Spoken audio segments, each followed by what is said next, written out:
Welcome back to another week here on Instigating with Clarkey and Drury. Ryan Drury, Clarkey, joined by our favorite golf expert and golf player. Yes, Ian Doig on the line. Doigy, before we dig into the U.S. Open, which, let's be honest, we don't need to dig into it much. We'll get to our picks and all that in a second. It was an awful tournament, in my opinion. Easily the worst golf tournament I've watched in a couple of years. But you were busy this week, were you not? Yeah, I was on Monday and Tuesday. I had a little something to play in myself. You were playing. I just want to talk. I want to say something here before you go on here, because last week it was 10 minutes before I got to say anything. So, Doigy, you were in Listowel. You were playing in a tournament. So walk us through it. I got to walk with you for a few holes and watch you play. But walk us through it. What was the event, and how did it go? Okay, well, first of all, I want to thank you and Ryan for coming out and supporting me while I was playing. It was very nice to have a small gallery chasing me around. I didn't expect one in Listowel, Ontario, to be honest with you. We had to fight through the crowd, but we got in okay. Yeah, exactly. That's right. It was the PGA of Ontario Senior Championship. I've been fortunate that I've won it a couple times in the past, and this was the first time I had played in it in about 6 years. So tournament was Monday, Tuesday. And I just want to interrupt. I watched your first 9 on Monday, and man, you were hitting every green. Like, you were playing well. I did. I both days, actually, I played extremely well tee to green. Round 1, I hit 17 greens in regulation. The longest shot I had from the flag was 22 feet. So, I had 17 putts at birdie, and unfortunately I only made 2 of them. One was a 2-putt birdie and one was about an 8-9 footer that I made. And I shot 2 under par with 34 putts, which is atrocious in round 1. And I came in, I finished second in the super senior division, which is a 1-day event, to Keir Smith, who shot 69. And then we played again on Tuesday. Tuesday was extremely hard. They lengthened the golf course by a couple hundred yards. It played much more difficult with high winds, in the neighborhood of 45 clicks all day long. And again, I played extremely well. I hit 14 greens in regulation. I had 33 putts in day 2 and shot an even par 72. Nobody else shot par. I was the low round of the day. Unfortunately, I came up 1 shot short. I finished second to Danny King, and Danny leaves this weekend to play in the U.S. Senior Open, so he's on a bit of a roll right now and playing well. But I played very, very well tee to green. My putting let me down, and I think about it, 67 putts over 2 days. I mean, I should be around 60. So if I had putted well, I would have ran away with it. What do you attribute it to? Like, I know putting is such a hard thing to gauge, but well, you've changed your stroke over the years. You probably changed your putter over the years. Can you pinpoint anything that you want to work on? Yeah. So I actually was fortunate. I played both rounds with John Cochran, who's a pretty good teacher. He teaches out at Piper's Heath here in Canada and down in Florida. Boy, he can hit a golf ball. Yeah, can he ever? For 62 years old, he hits it over 300 still. He's a big, strong guy. But he and I chatted a little bit after the rounds. He took me aside. He showed me a couple of things, and he just thinks that my hands were fighting with each other. They weren't on the putter grip correctly. And my left hand wanted to do one thing. My right hand wanted to do something else. And so they were fighting with each other. So the ball was never coming off on my intended target. So I've spent quite a few hours in the last 2 days already on the putting green working on getting my hands in a better position. I must admit, it feels very uncomfortable. So now I know what it feels like when somebody comes to me and I change their grip in the golf club. It's not fun at all, but I'm sticking with it. And I actually feel pretty confident that I'm going in the right direction now. I've asked others for help over the years, and he's the first one that has pointed out my hand positioning. So I've changed it. I'm going to take what he says. I'm going to give it a chance. I'll work really hard on it. It feels better already, but I won't know until I get in a tournament where I have to use it under the gun. So that'll be in another month or so. Do you crosshand? I have cross-handed. When I played in the U.S. Open a couple of years ago, I was using cross-hand. But then again, that went sour after a while too. You know what? Look, we're always searching. I've been searching for 60 years now to how to get better, and I'll keep searching. Maybe you should use my putter. That's not going to happen. Because you could do cross-handed and do it left-handed. Yeah, not going to happen. You've seen my putter; it works pretty well. That's okay, Clarkey. We'll leave that for another day. No, but he was hitting Ryan. You saw a few holes too. He was hitting the ball well. There's no question. I got to catch the end of his first round, and I was very impressed. And yeah, Doigy, I mean, putting, it's a fickle mistress, isn't it? And I mean, yeah, if you can even improve it a little bit, I mean, you're playing so well, and congrats to you, obviously, second place. It's nothing to sniff at, especially after not playing for a good while, right? And it's a tournament that you've dominated before, and to show back up and finish second, I'm pretty impressed by that. I know you're not satisfied because you could have won, but that's pretty damn good. Yeah, I'll be honest. I didn't know what to expect. And it's the first tournament, really. I mean, I did a qualifier earlier this year, but that's a 1-round, 18-hole shootout thing. And I wasn't back to my strength in that. I'm starting to get stronger again. I'm starting to see my distance come back. I've been working out hard, hitting balls and doing all that. It's starting to feel very good. I'm pleased with where it is. I look at certain shots during the round. In round 2, on the 8th hole, I had 206 yards to the flag, par 5, going for it in 2, into the wind, and I hit a 4-iron that never left the flag and finished 12 feet from the hole.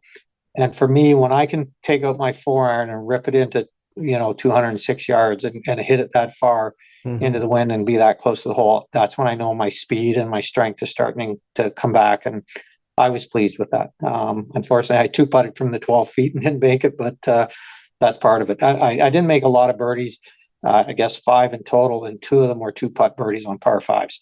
So, not a lot of 1-putts. And you had no idea, right? Like there's not like a big scoreboard hanging around to know how Danny King was doing, right? Yeah. So I had a feeling the golf course was playing very, very difficult in round 2. And I knew I was 1 under through 17 holes. I bogeyed my last hole, which leaves a bit of a sour taste in your mouth. But you know what? I played well, and that's all I can do. And you know what? Would I like to have made more putts? Sure, I would have. But I'm taking a lot of positives out of it, and I'm ready to move forward and get ready for the next event. So yeah, I feel good. And I know, like you hadn't planned on a lot of events this summer. Does this give you more of a little itch? Like, hey, I think I want to compete a little more. Yes and no. Yeah. I think part of it is that, you know what, I've kind of got it in the back of my head now that, you know what, I'm not going to make my living anymore playing golf. I'm going to teach golf. And if I can pick up, a few thousand here and there playing and, maybe save enough to take a trip with Kathleen in the fall or something like that. Yeah. I would like to go play in a couple of other events that the Canadian PGA puts on, but unfortunately the purses are at such a level that it's not conducive for the travel. So the senior championship for Canada is in Abbotsford, BC, but the expense to go out there and play in it, if I don't finish in the top 3 or 4, I lose money. And that doesn't make sense to me. Yeah. And then want to just do a vacation. I've had enough vacations in my life. Exactly. I don't. My goal is to go there and compete and make money. And then the Club Pro Championships in Mexico in November. And it sounds like it would be a great trip and everything. But again, do I want to spend $3,000 to go down? If I don't finish in the top 6, I lose money. Right. And so, do I think I can finish in the top 6 or in the top 3? Sure. I feel like I can do that. But you have one day where you don't putt great or whatever, you hit a couple bad shots and it's over, right? And then you're losing money. So I hate losing money. Yeah, it's no fun first. For sure. What do they say, right? He ain't first. No, we're not saying that. We're not saying that to our friend Doigy. That's disrespectful. I agree. Doigy let us come out and watch. We were sitting in the peanut gallery, and it was a lot of fun to watch. But here's the other thing before you go. Like Danny King, you said, is going to the U.S. Senior Open. Is that where he's going? Senior Open, this week. And you lost out to him by one stroke. Yeah. Like you lost by one stroke. So how does he get to go? He flies up to Wisconsin. He'll probably fly up Saturday. Just working. Right. So how does he get to go and and like, how does that happen? How did he qualify? How did he qualify? So he was at this. Remember, I said earlier I went to a qualifier in Michigan.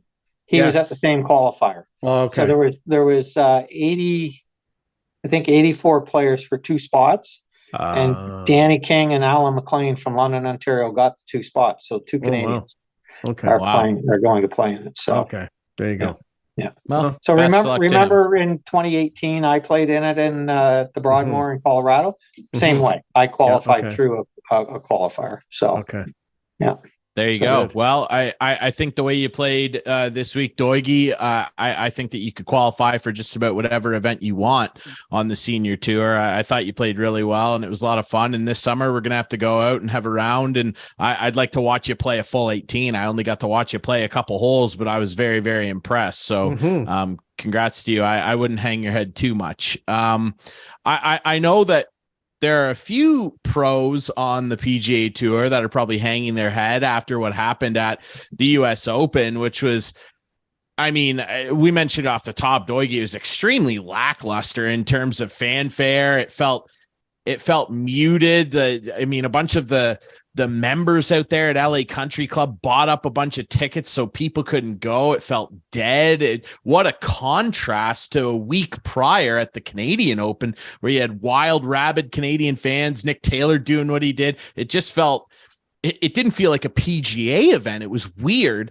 And then you start the tournament with 2 guys setting a record. The course played unbelievably, I don't want to say easy, but there were a lot of low scores. Xander Schauffele and my guy Ricky Fowler both shooting 8 under to set a new record at a US Open first round. And then it continues on. They move the pins around. Wyndham Clark, congrats to him, of course, comes out and wins at 10 under. What was your impression of the way the course played on that opening day and for the rest of the tournament, and just your feeling toward the tournament overall? It felt lackluster to me, Doigy. Yeah, I fully agree. I actually caught a lot of flack on Facebook because I actually put a post in there asking the people, my friends out there, to tell me when the US Open was being played, because when the first round started, it felt like I was watching the John Deere Classic with the scores being so low and everything, and it just didn't feel like a US Open. I mean, I've been very fortunate to be at a number of US Opens, and the fairways are typically 18 to 22 yards wide. Well, there was a couple fairways last week where the fairway was 61 yards wide. So just that in itself, it didn't feel like a US Open. And then the low scores early on. Now, did it get exciting on Sunday? Sure it did. I mean, you had Rory in the hunt again, trying to get that major, first one in almost 10 years and so on. And Wyndham Clark played extremely well. So Sunday was a little more exciting, but to me, it just never felt like a US Open, in my opinion. And I'm going to stick with that opinion. That's what it is. It just didn't feel like a US Open to me. But congrats to Wyndham Clark. I mean, I thought he played a great tournament. And funny enough, I have him on one of my teams. So my team did really well in the pool last week. Do you think the USGA, who are they the ones that govern that? Yes. You think they were embarrassed? I wouldn't say embarrassed. Concerned, but I think maybe they'd be concerned. Exactly. Yeah. There's already talk about them going back to that venue in a number of years. But I think they'll rethink that. They'll be very concerned over how it played, as well as this whole thing about the members buying up the tickets so that the crowds weren't that big and everything. And it took away from it. It didn't seem to me, both like cheer wise, the noise and everything, it just wasn't there, it seemed like to me. And it just didn't feel right. It wasn't a US Open in my mind. Yeah, it was weird. Beautiful course, like not taking away from the course. I would not prefer to see a US Open there again. That's just my opinion. I think there are other courses, if they want to do it in California, that would better suit it and make it a challenge, which we are accustomed to seeing. We're accustomed to seeing challenging courses that really push these guys' limits. One more major to go, obviously the Open overseas, and you can guarantee we'll be doing picks for that. And Doigy, I know that you're upset. You came second in the seniors tournament this week. but you did finish first in one thing, and that was our picks again. That's back-to-back wins for Doigy. As we get a look at it here, look at that. I'm way back there. I finished last again, but Doigy way down there at 15 under. You got an awful lot out of Rory and Tommy Fleetwood. Clarkey right there, just 7 strokes back. I had a good round. Yeah, like not bad. I'm way back there. I did not have Scotty carried my mail, and I did not get a very good showing at a Victor Hovland. I was disappointed with that. But all of the first overall pick for the Open, I already know who I'm going to take. I'm not going to announce it here, but I already know who I'm going to take. Doigy, you're just before we wrap up here with you, your thoughts on that, specifically Rory. I mean, are you starting to get nervous that this guy might never win another major? And do you think if he doesn't, it will affect his legacy at all? No, not at all. First of all, he's not going to go the rest of his career without winning another major. He's just too good. Okay. Yeah, I hope so. He really is that good. I would not be surprised to see it be the Open Championship in July. I like his chances there. A couple of things that I picked up this week was, to me, he looked a little more focused than he did at the Masters. I thought that he's gearing towards playing better.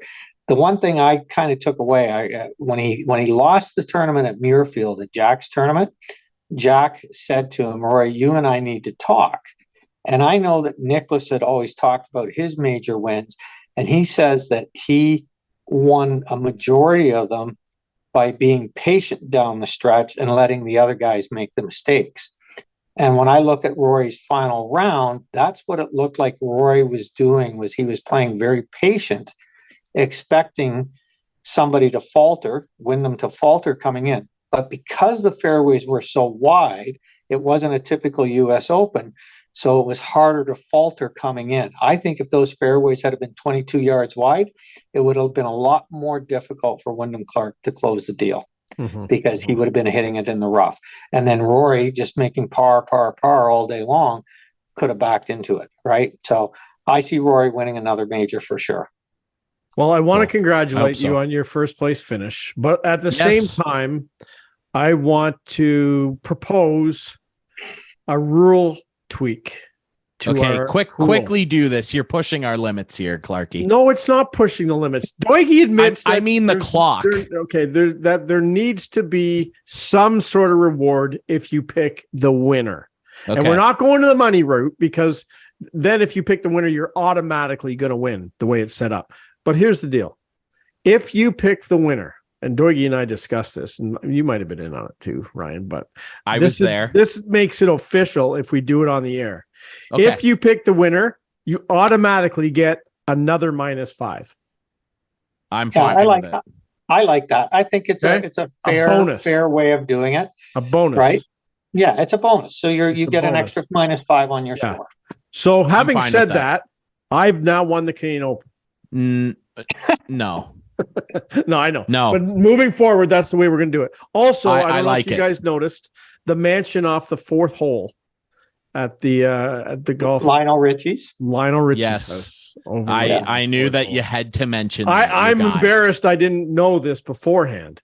But he's touring in Europe right now, and or he would have invited me over. But I assumed you were going to house sit for him. I was going to, but yeah, I didn't know he was in Europe. Well, I knew he was in Europe, but I didn't know that house overlooked the golf course. Anyway, I thought you were going to host sit at the Playboy Mansion, because it's just off one of the other fairways. Yes, I understand. Yeah, the 14th, I believe. Yes, that's correct. Yeah, Lionel, I'm surprised you weren't hosting. No, honestly, for him. I know it's weird, but I'd rather go to Lionel's house. Right. Yeah. Well, it turns out you were not who he was looking for. So hello, no. I'm right here. You were not who he was looking for, Clarkey. Doigy, it was a blast to watch you play. We're going to do it again very soon this summer. We got to get together, and I'll watch you coach Clarkey through a round. I don't want to hear about the ice cream. Perfect. Don't bother. I don't want to hear about the ice cream. We're playing again for ice cream. It's a thing now. Yeah. Fair enough. I will be there to judge any funny business that potentially goes There's on. No funny business. I'll be looking for some Patrick Reed behavior. Doigy saw every stroke I made. Yes, so I need to see to believe. Oh, yeah. Doigy, You're the rules guy. Doigy, I'm the staunch rules guy. Doigy, we appreciate it as always. That sounds good. I look forward to it. Again, thank you too for coming out to watch the other day. And Clarkey, thanks for the hospitality at your place on Monday night. The burgers were great. The beer was cold, and the hot tub was fun. And yeah, it was a good evening, and I enjoyed it. We'll do it again. You're welcome. Anytime. Absolutely. Tango Creek next time, right? Yes. All right. Yes. We're going to go up there. Sounds good to me. Good. All right, we'll take a quick break. When we come back, I got to sit down earlier this week with a very special guest, our buddy Jonny Lazarus of the NHL Network, Bleacher Report, Open Ice, the hockey news covering his hometown New York Rangers. He's coming up next on covering the Stanley Cup Final live in Florida and Vegas and the New York sports scene and what it's like being a Rangers fan. He's still got hope they could do it next year, just like Clarkey's Leafs. We'll see what Jonny thinks next here on Instigating.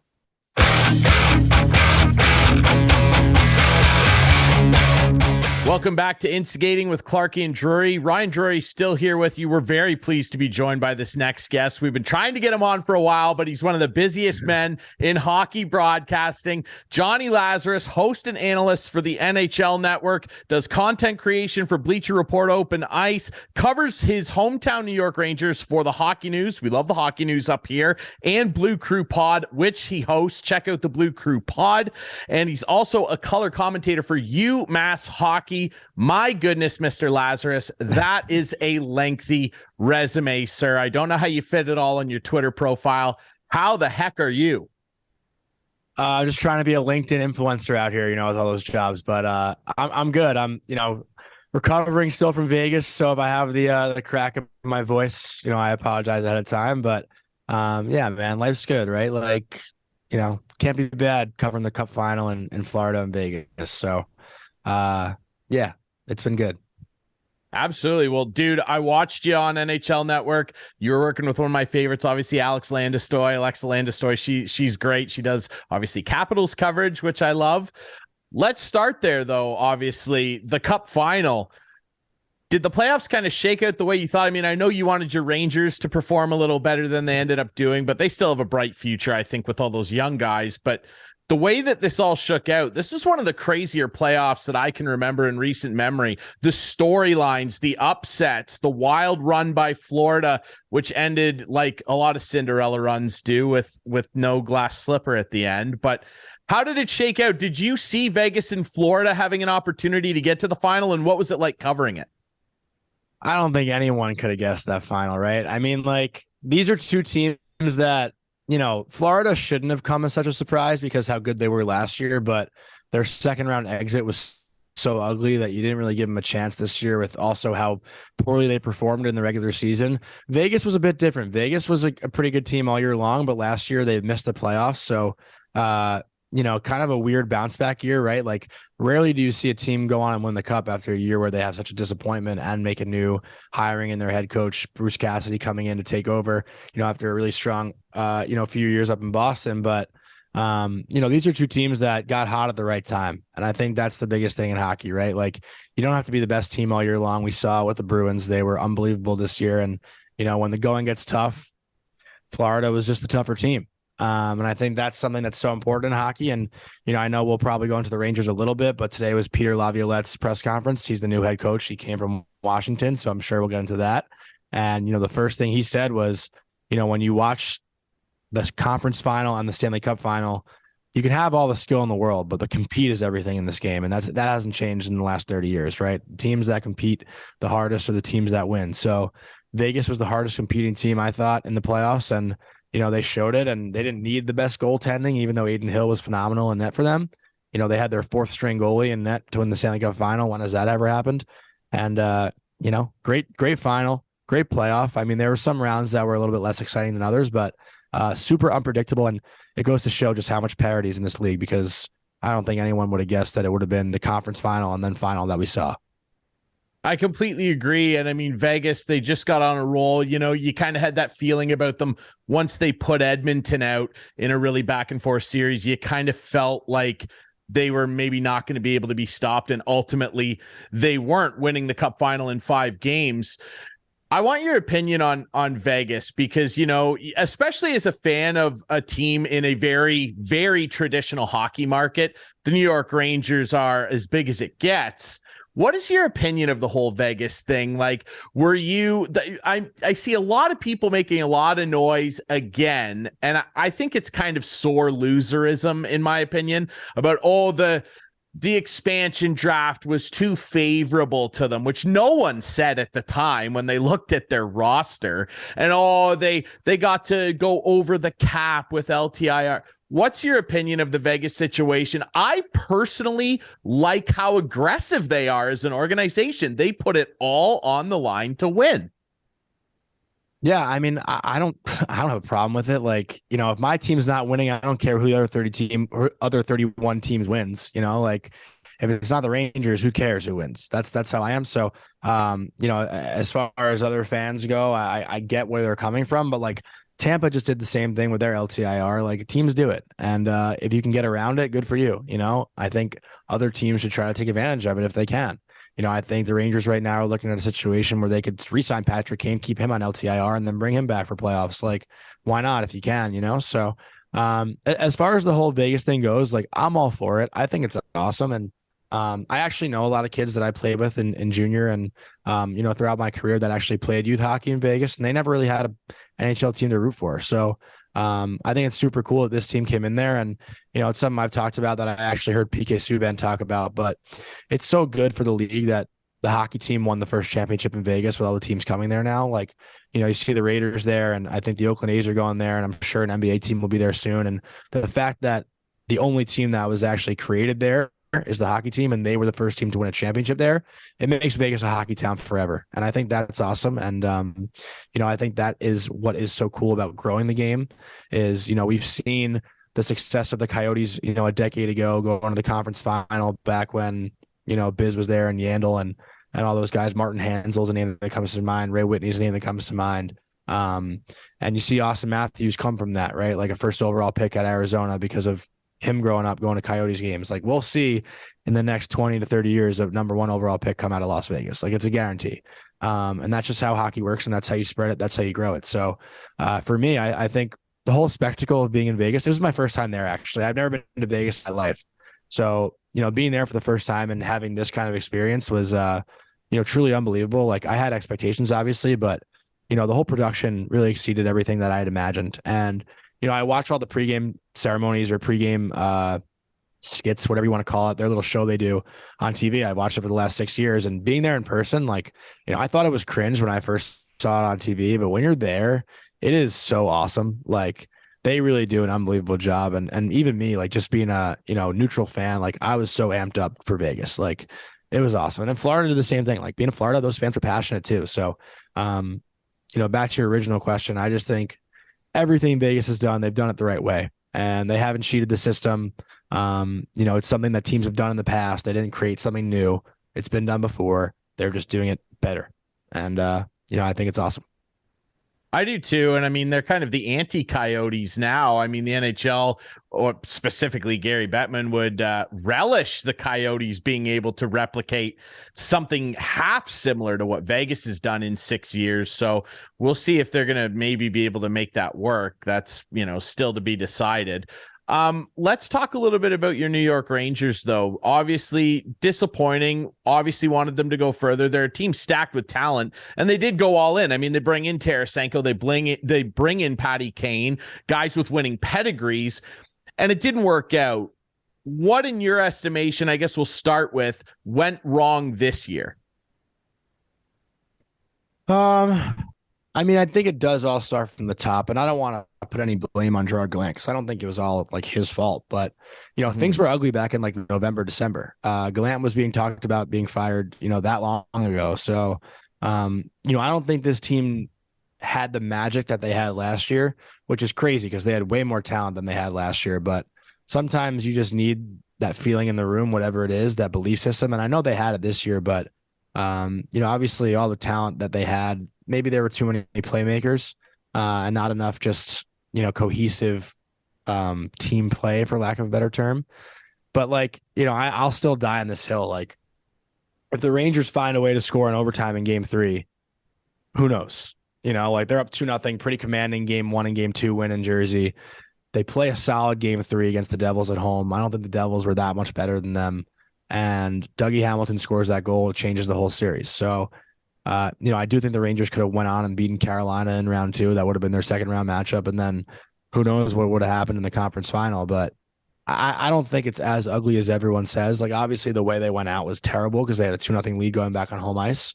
And the Devils were really good. Like, the storyline that I'm sticking with is, it's not like what happened to the Rangers. It's where were the Devils in the first 2 games of that series? Because the Devils we saw in games 3 through 7 was the Devils we saw all year long. So, it's just how playoff hockey works. And it's weird, right? Like, Toronto comes out and looks so good against Tampa and then can't figure it out against Florida. But like Toronto, you're telling me Toronto's on a better top to bottom team than Florida? Like, I think Toronto's better.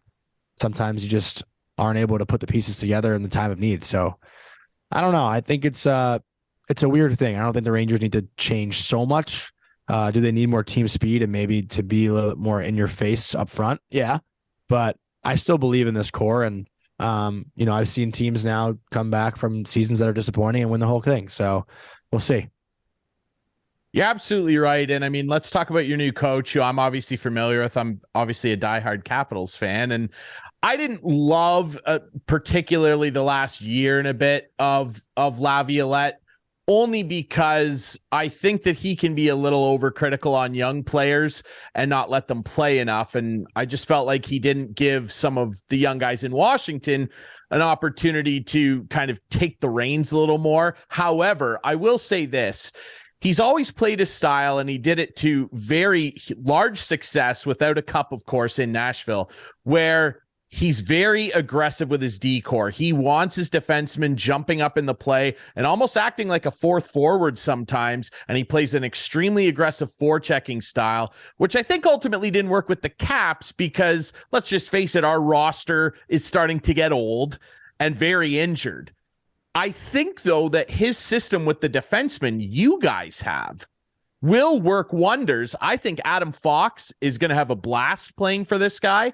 I think Trouba's going to have a blast playing for this guy. And I think ultimately some of the young guys there are going to mature even more under this guy. What is your expectation under Peter Laviolette? Well, I mean, he said all the right things today in his press conference. He was talking about giving Lafreniere and Kakko a shot in the top 6, but they got to earn it, right? He's not just going to give it to them. They got to earn the opportunity, which I believe they will do.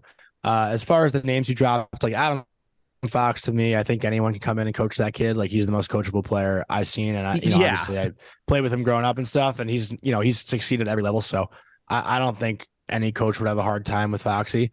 He's succeeded under David Quinn and under Gerard Gallant, who were apparently the 2 worst coaches. So good for him. But Trouba, I think Trouba will thrive for sure under a guy like Laviolette. Like, they both have that fiery personality. And, Laviolette's a guy that I'm still trying to understand, like, just the way the NHL is going in. I think we're seeing a lot of younger, fresher voices, but, obviously these last 2 coaches in the Cup final that we saw were somewhat more old school. Paul Maurice and Bruce Cassidy have been around for quite a while, not as long as Laviolette, but, I thought it might benefit the Rangers to go in a younger direction with, how old their team is. Like, they are, for the most part, a younger team, I would say. Like, they have some older players and like Kreider and Trouba and whatnot, but, I'd say to their core, they're a younger team, a younger talented team. So I'm still trying to figure out how I feel about Laviolette and how this group is going to respond, because, you can push buttons and motivate guys all you want, but at the end of the day, guys like Panarin and the flashier players like maybe a Kane, if he comes back, they're going to have to do it themselves, right? Like, you can get them to work hard and compete, but, I don't think Artemi Panarin's chipping the puck in and going and throwing bodies in the corner and getting it back. Like, if Laviolette can do that, amazing. But if Panarin doesn't respond to that, that's where I'm curious to see how Laviolette tries to push his buttons, because that's not the kind of player Panarin is, and maybe that's how Laviolette likes to coach. But not all guys respond to that. And I think that's the biggest thing too is, coaches in hockey can't coach all 23 guys that are skating the same way. You got to figure out a way to, coach each player the way they need to be coached. And I think that's something that hasn't been figured out here in New York the last couple of years. Like, obviously Lafreniere and Kakko aren't really third line guys, and Gallant was never able to figure out how to put them in the position to succeed, where hopefully Laviolette can do that. So, I think obviously his track record speaks for itself. Laviolette's had a lot of wins in this league, and I hope he can come in and establish that winning standard right away, which I think he can do. But for me, it's the when things are bad, how do the guys react to that personality that Laviolette has? And that's a mouthful to say a lot of times. But yeah, I have high expectations for him. I'm curious to see when things are bad, because that's when a true coach really, comes out and you see what they're all about. I agree. And I'd liken it back to, when the Caps went through a rough stretch the year that we finally won. And, there was that whole fiasco where Ovechkin was late to a meeting and Trotz benched him. And I think that sent a message to everybody. Yeah. Like, you're benching the greatest goal scorer of all time. Everybody better get on board now. Yeah. He absolutely should have. And Ovi, to his credit, didn't make a big stink about it. He said, yeah, you're right, I'm wrong. And they went on and they did the thing. And I'm interested to see what Laviolette does in a situation like that, because there's a lot of star power in New York. Panarin may be the biggest one alongside that goaltender that you've got there who's pretty okay. I'm interested too, though, and you brought him up, and I want your thoughts on this. Lafreniere, I think people are being a little too panicky with this kid, because I understand he's a first overall pick. The expectations are immense on a first rounder, let alone a kid taken first. But everybody develops a little differently. I still see this kid becoming a dominant power forward. Yes, there are some things that concern me, sure.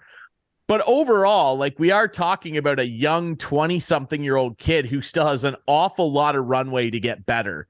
What's your opinion on Lafreniere?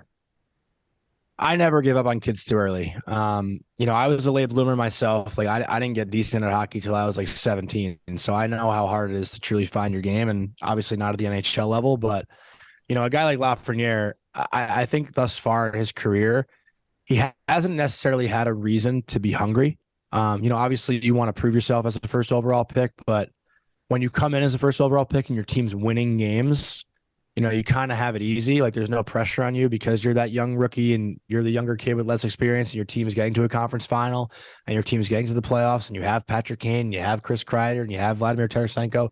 There's a lot of names there that Lafreniere didn't have to overshine, where, typically number one overall picks have to come in and be the guy, right? Who am I thinking of right now? I don't know why. Connor Bedard, he's going to have to come in and be the guy, in Chicago. It's all on him. Where Lafreniere didn't really fall into a situation like that. So, I think after last postseason's performance, this offseason, he's got a lot to prove. And, I don't think he's spent as much time in the gym as the Rangers would have liked him to. So I think this summer in the gym is huge for him, and he's got to come in hungrier than ever, because he hasn't really had a reason to be until this year. So this is a prove it year for Lafreniere. And if it doesn't go well this year, I could see him being shipped out of here at some point, and he still hasn't signed his contract yet. So I'm curious to see what they're going to do there. But, as far as I'm concerned, I believe in Lafreniere. I think he's a great player. He's shown some great spurts throughout his first couple seasons in the NHL. And I don't give up on a player until they're at least 25, 26. So that's kind of when you enter your prime. So, prime example, obviously he's one of a kind, but Tage Thompson, he didn't really have the best start to his NHL career. And then, all of a sudden he explodes out in Buffalo. So I'm not saying Lafreniere is the same kind of player. They're two completely different players, but it goes to show you just how development works, right? It doesn't necessarily click right away, and it could take a player 4 to 5 years instead of 2 to 3 years. So, I have nothing but hope for Lafreniere, and he's also a great kid and great teammate. So I'm hoping the best for him and hoping he can find a way to make it work out in New York. Yeah, I think he's a really talented kid, and I'm not worried about him at all. He's got a big frame. He's got a nose for the net. I think that he still has a very, very bright future on a really talented Rangers team. Final one on the Rangers, just your opinion of some of the shakeups there in the front office over the last couple of years. It's been, I don't want to call it tumultuous, but certainly ever-changing. Now it feels like they're starting to come into a little bit more of a solid bit of ground here. What is your opinion so far of Chris Drury's work? As far as I can say, Chris Drury's done everything he can to make this team better, and I think that's all you can ask for in a GM. To get Patrick Kane and Tarasenko for what we got him for, I know it didn't work out, but at the time, I don't think anyone's disagreeing with those moves. There were some Kane haters, but, I still think, it's Patrick Kane. I'm not upset about it. I'm not upset about it because he's one of my favorite players of all time. And to be able to watch him for, 20 plus games in a Rangers jersey was, something I'll never forget, win or lose. So that was awesome. And I think Drury, has been aggressive, like similar to what we were talking about with Vegas. He's not sitting back and just letting things play out because he understands that this city is not a very patient city. You want to win, you want to succeed right away. This city is starving for a championship. We haven't had one in over a decade, and that's across all sports. So, I think Drury's done everything in his power that he can to be successful and to have a strong team on the ice every single night. So, I have nothing bad to say about Chris Drury, and I love what he's done so far. I love it. A ringing endorsement and thumbs up for cousin Chris. I love that. Thank you. If I ever chat to him this summer, I'll pass along that you're no relation. Is there? He's a distant cousin of mine. Yes. Anyway, yes, he's a distant relative. Now, you led me perfectly into my next question here, mentioning the city starving for a championship. I want to ask you what your overall impression is right now of the New York sports scene, being such a New York kid yourself, a big fan of the Rangers.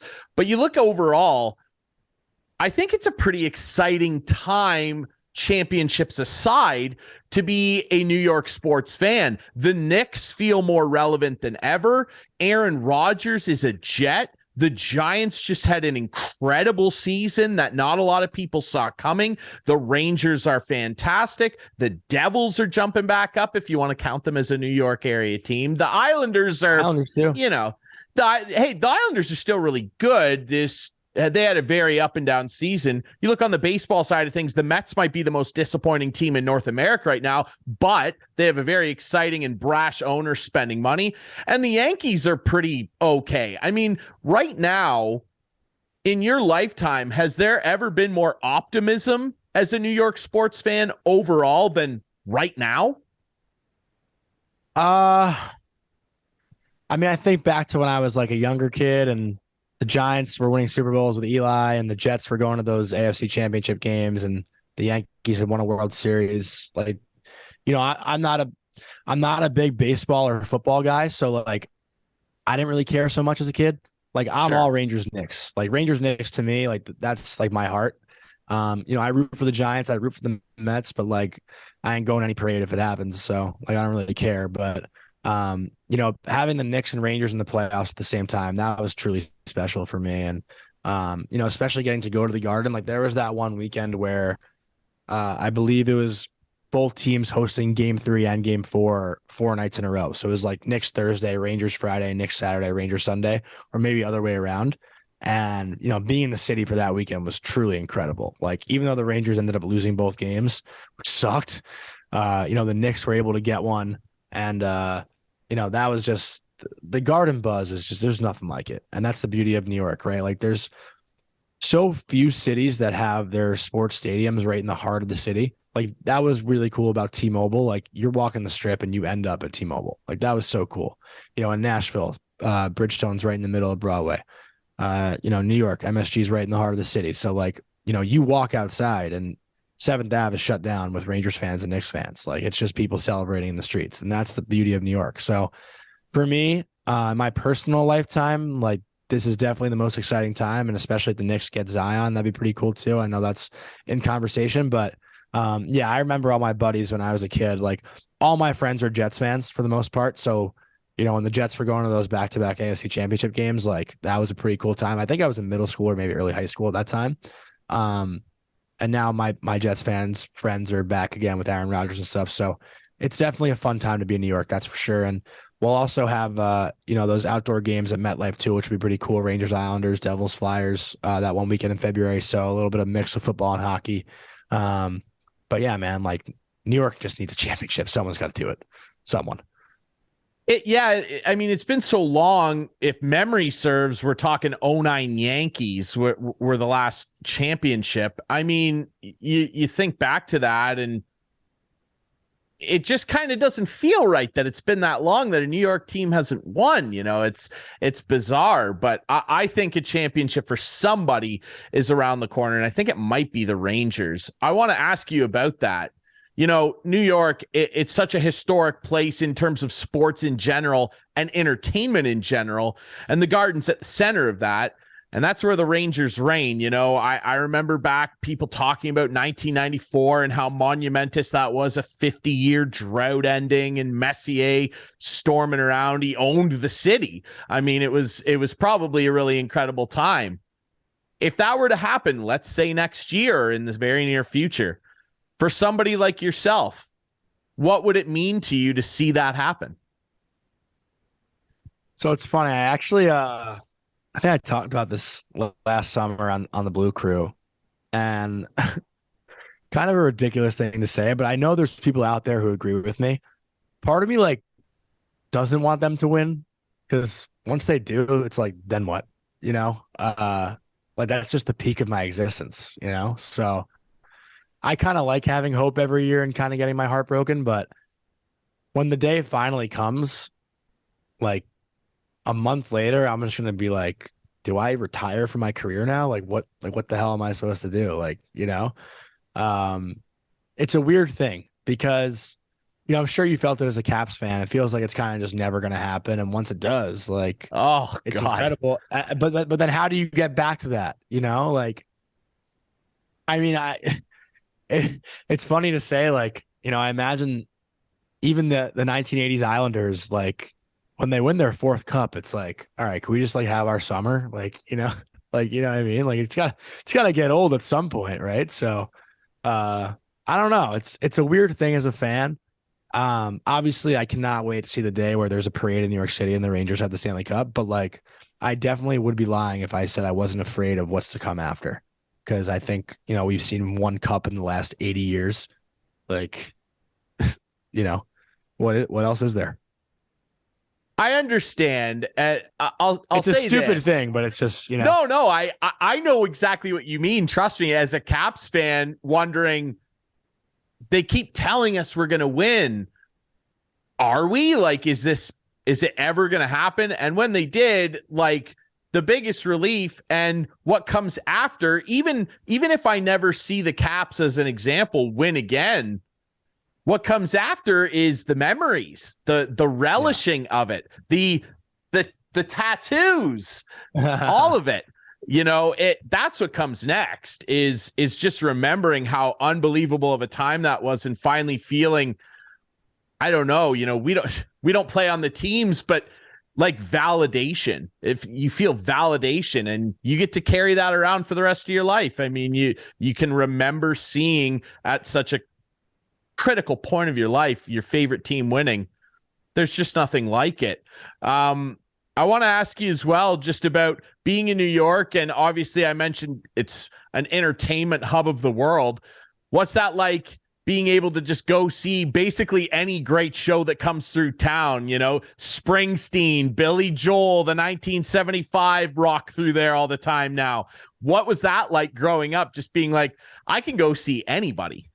Well, it was much nicer when my parents were paying for tickets. Yeah, I bet. Now when it's out of my own pocket, it's a little less, not less enjoyable, but you know what I mean? It's, they come a little bit less.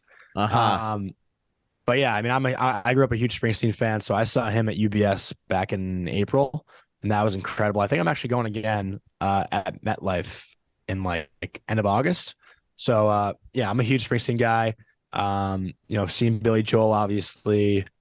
Trying to think, I haven't really been to that many concerts, I feel like, lately. John Mayer, I think I saw at Jones Beach Theater a couple summers ago. Nice. I've never seen the 1975, but I am a fan. But yeah, I think it's somewhat you get a little spoiled here, and sometimes you do have to take a step back and just realize how incredible this city is. But it's funny to think, right? I actually had some friends over last year, and we were saying on a cold day, if you're not eating or drinking, what the hell are you doing in New York City? There's just nothing to do when it's cold here. You're not going to go out and go for a walk and go shopping. It's freezing. No one wants to be outside. So you're kind of stuck in your apartment. But I guess that's almost anywhere. I don't know. It's an interesting place, right? Seasonal depression's so real here. I now that it's nice out, I just feel like I have to be outside every day. As soon as we hang up, I'm just going for a 2-mile walk, probably just so I could feel like I was outside. But yeah, this city is incredible, obviously. And, it's weird. I grew up on Long Island. So I was like 30 minutes away from the city, and I never really felt like I loved it so much until I actually lived here.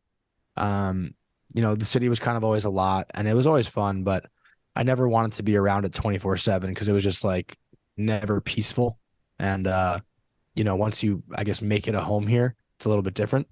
So yeah, this city is unbelievable. And, I've had the pleasure of going to a lot of different cities, and I got to be honest, it's probably a little cliche, but there definitely is nothing like New York City. Yeah, I agree. I haven't been there in a long time, but it is a very incredible place, an overwhelming place, a very cool place, a very fun place to hang out and do stuff. But man, it's you're right. There really is nothing like New York City. It's just a whole different animal. They call it the greatest city in the world for a reason, right? I'll leave that up to others to decide. Obviously, I'm Canadian. I love a lot of the cities here, but New York is a different animal. And so are you, Laz, man. You are such a busy guy. Again, congrats on all the NHL work. I thought you did a fantastic job. I've been watching you for a while now. The podcast is great. Check out the Blue Crew pod. Obviously writing for the Hockey News, which we love up here. And man, I want to catch hopefully tune into some UMass games next year and catch you on the mic, man. That's my forte. So from one broadcaster to another, hope it's a good season at UMass next year and that you keep enjoying it, man. Seriously, I mean, we just met. I'm incredibly proud of all the stuff that you're doing, man. This is really great. Us young broadcasters, we got to stick together, Oh yeah. Thanks, Ryan. And that's the one thing too, like, I'm we take care of our own kind of guy. Like I'll try to be in as many people's corners as I can. Like, that's what hockey's done for me. Like everyone that I've met in my time has been nothing but good to me in this game. And that's all I want to do is, try to help people that have helped me. And, I think that's what it's really all about in hockey. And, obviously, I've been a little bit fortunate in the opportunities I've gotten, but, something I truly try to stay true to my core is, knowing that, 2 years ago, I was just a kid in my, parents' bedroom trying to get a guest on my podcast. And like, I understand the grind. And, I never want to forget that because there was definitely some times where like, I think everyone goes through it, right? Like we sacrifice a lot trying to work in sports and do something that we love because, maybe the hours aren't great and the pay isn't as good, but there's no better rush than like being on the mic talking about hockey, right? Like it's truly just a different feeling. And, I wish everyone could have that feeling of, truly just like doing something you love.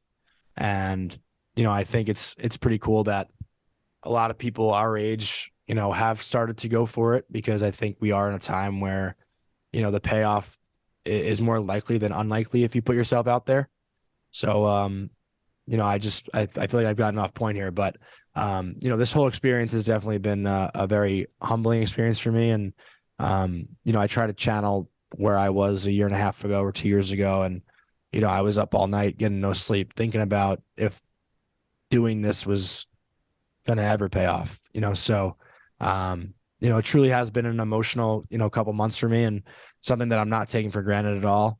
Yeah, man, like Ryan, I appreciate you having me on here and, I can't wait to do something with you in person, maybe have some beers in person, hopefully sooner than later.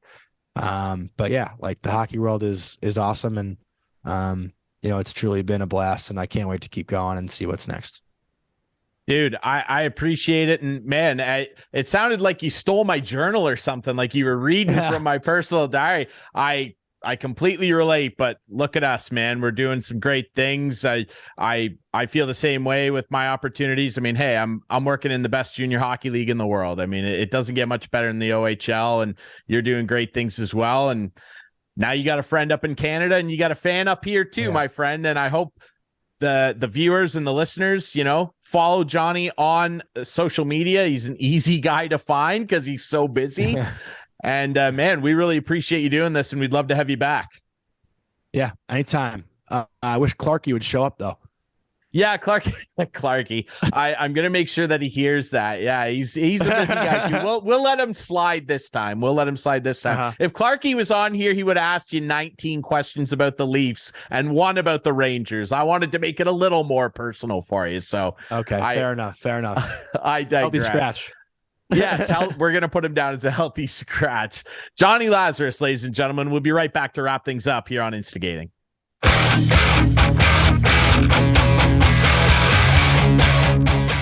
Back to wrap things up here on Instigating with Clarkey and Drury. Thanks to our friends Ian Doig of the Ian Doig Golf Academy and our buddy Jonny Lazarus. Jonny will absolutely be back on the show soon. What a beauty. Yeah. He's having a lot of success. Very happy for that guy, and he's a really good dude. So he's definitely going to be back on the show. Obviously, not very happy with what we saw at the U.S. Open, as Doigy said. Not a very good demo there. And Clarkey, I mean, it's, I don't know. I just hope that they don't go back there. No, I don't either. I think there's many better golf courses that you can drive the ball better and have maybe potential problems when you drive the ball. Demos, drives. Hey, Larry Hudson's has a demo sale on right now, so you can drive away in a truck. You can drive away in a truck, up to $7,000 off, 0.99% financing. They're moving fast. So if you want to get a demo truck, come in right now. Larry Hudson's, the 23 dealer demonstrators sale is on now. There's lots of colors to choose from. It's not like a year ago when you had to come in and say, I want a blue truck or I want a red truck. Well, all we have is black. Do you want a black truck? Yeah, okay, I'll take it. You have a choice right now. There's lots of different colors of trucks. So come on over to 1000 Wallace Avenue North in Listowel or give us a call at 1-800-350-3325, LarryHudson.com. Ask for your sales rep. If you don't have one, you can ask for Clarkey. There you go. Ryan, we got to get you in a truck.